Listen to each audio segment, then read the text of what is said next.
ጤና ይስጥልኝ አድማጭ ተመልካቾቻችን መላው የአማራ ሕዝብ ይህ መልእክት የምናቀርብላችሁ ከአማራ ፋኖ መረጃ ማዕከል ወይም from Amhara Fano Information Center ነው። መልእክቶቻችንንም እንደሚከተለው እናቀርብላችኋለን። መልካም ቆይታ። የዕለቱን ዜና እንደሚከተለው አቀርብላችኋለሁ።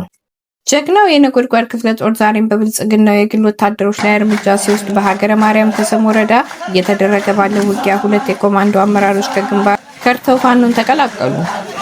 የአማራ ፋኖ ብሔራዊ ንቅናቄ ሸዋ ጠቅላይ ግዛት አሳምነው እዚህ አጼ ዘርዓ ያዕቆብ አንደኛ ኮር ነጎድጓድ ክፍለ ጦር ዛሬም እንደተለመደው ያገዛዙ ዘራፊ ሰራዊት ላይ በደብረ ብርሃን ከተማ አስተዳደር ዙሪያ በሲያ ደብርናው ዋዩ ወረዳ ስር በሚገኙ ቀበሌ ልዩ ስሙ ሙያ ማንጉለት በተባለ ቦታ ከሌሊቱ 11 ሰዓት ተኩል ጀምሮ እስከ ጠዋቱ 1 ሰዓት ተኩል ድረስ የክፍለ ጦሩ ሁለተኛ እና አራተኛ ሻለቃ የተቀናጀ ጥቃት ፈጽመዋል። ሰራዊታችን በፈጸመው ተጋድሎ በአገዛዙ ኃይሎች ላይ በርካታ ሰብአዊና ቁሳዊ ኪሳራ የደረሰ ሲሆን ቁጥራቸው በውል የማይታወቁ የብልጽግና ወታደሮች ሙትና ቁስለኛ በመሆን ቀሪው እግሬ አውጪኝ ብሎ ፈርጥጦ በመመለሱን ኮሩ በላከው የግንባር መረጃ ገልጿል።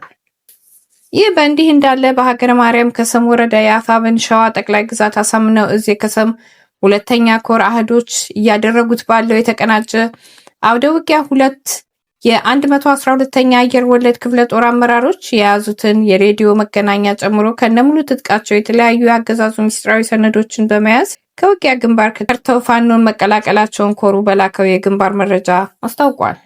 በከሰምና አካባቢው ቀጠና እየተካሄደ ያለውን ዝርዝር የአውደ ግንባር መረጃ እንዲሁም ከውጊያ ቀጠና ከርተው ፋኖን የተቀላቀሉ የአየር ወለድ ክፍለ ጦር አመራሮችን በምስል አስደግፈን እዙ አጠናቅሮ የሚመለስ መሆኑን እየጠቆምን ድል ለጀግናው ሰራዊታችን እንመኛለን። ክብር ለትግሉ ሰማዕታት፣ ህልውናችን በተባበረ ክንዳችን።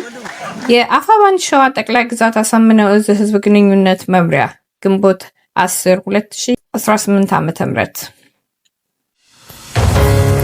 በድጋሚ የአማራ ፋኖ መረጃ ማዕከል ቤተሰቦች በቀረበላችሁ መረጃዎች ላይ ሀሳብ አስተያየት እንድትሰጡ በትህትና እንጠይቃለን። ሰናይ ጊዜ እንዲሆንላችሁ እንመኛለን። በተጨማሪ ላይክ፣ ሼር፣ ኮሜንት፣ ሰብስክራይብ እንድታደርጉልን በትህትና እንጠይቃለን። አመሰግናለሁ።